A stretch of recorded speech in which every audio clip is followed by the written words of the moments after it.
Meanwhile, Malacanang denies any hand in the suspension of Mayor Binay.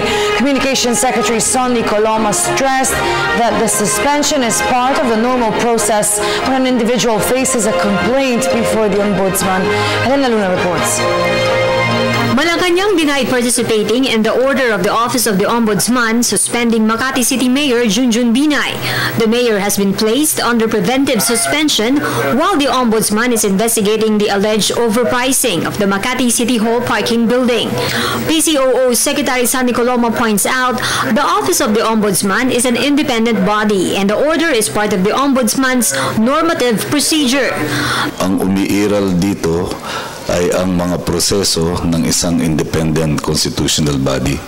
At kami na nasa ehekutibo ay walang partisipasyon at wala kaming ginawang kahit anuman hinggil doon. Mayor Binay maintained he will not leave the City Hall until the Court of Appeals acts on his petition for certiorari.